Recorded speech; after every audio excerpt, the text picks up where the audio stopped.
Welcome again to my channel. This I got another interesting package. These are quite old. These are 1981. So they're called a hi-rakers or rakers.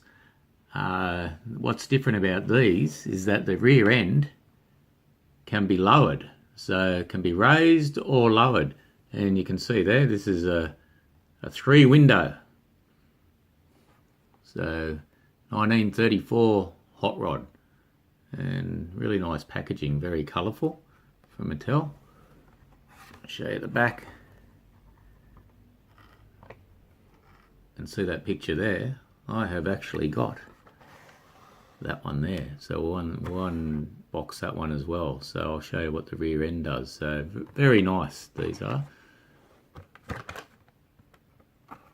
and a fire truck on the back. So let's unbox them. And I'm going to do it very carefully because they're really hard to find in packaging. But as I said, I'm happy to share them with others. I enjoyed, and I hope you enjoy this little video too. So let's get them out. Okay, what I've done, as I said, I've split the box carefully. I've just cut a little section out here so you can see there's a bit of the packaging. And let's see if we can get this one out. There we go. Right, there's one. Try the Corvette.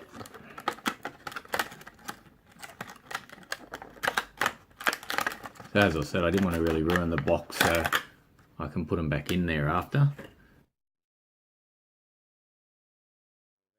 Oh, they're out of the box now, so let's see what's special about these ones. Got really cool graphics. And I don't know if the camera can pick this up, but it's like even speckles in the paint. I'll try and get a bit of light on it. But really, really jazzy colours. You've got to remember this is the 80s, so in the 80s there was a lot of cool colours. Let's have a quick look at the hot rod. 3-window hot rod.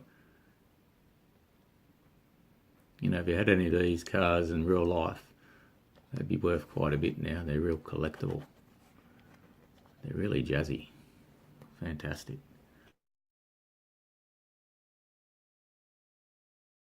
Let's have a look. And here we go. Can you see there? We have a little switch here. So I move this switch.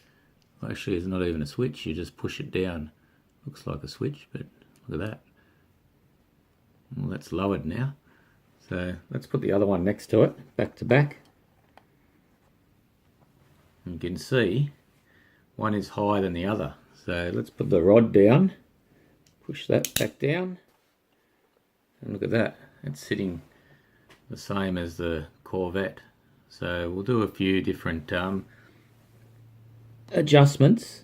Sounds like when you click it, there can be a few adjustments in there, so I have to just figure out, do you just push them up? Oh yeah, you just push them up like that. So there's one adjustment, 2 adjustments. So it seems like there's 2 settings, so we'll do it here. We'll just leave it there. That's the lowest setting. So let's go one more. We'll go 1 setting. So you can see it's sitting a little bit higher on the guard there. I'll do the Corvette.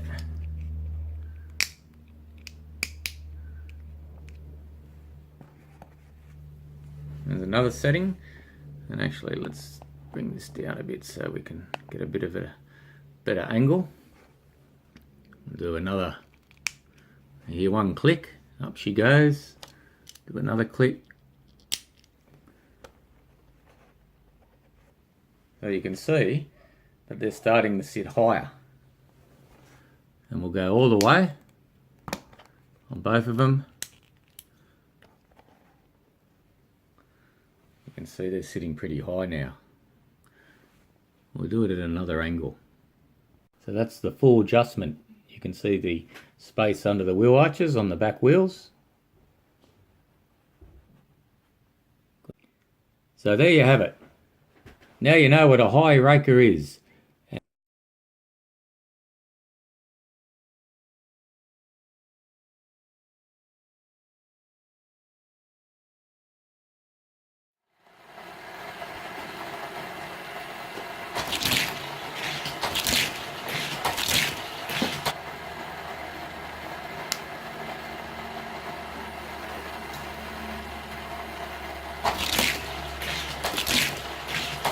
Well, as you just saw in that demo, the Corvette goes around the track all right. So the Stingray Corvette, doesn't matter which way I adjust it, she'll go around this track.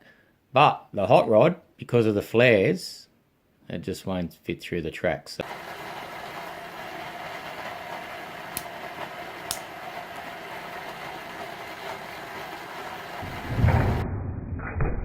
as you can see in the slow-mo. And so we can't test that run, but anyway, it gives you an idea. So I don't think it made a difference whether they were up higher or lower on the track, but of course, when it comes to looking good, high, medium or low, Hot Wheel cars, they're still very cool.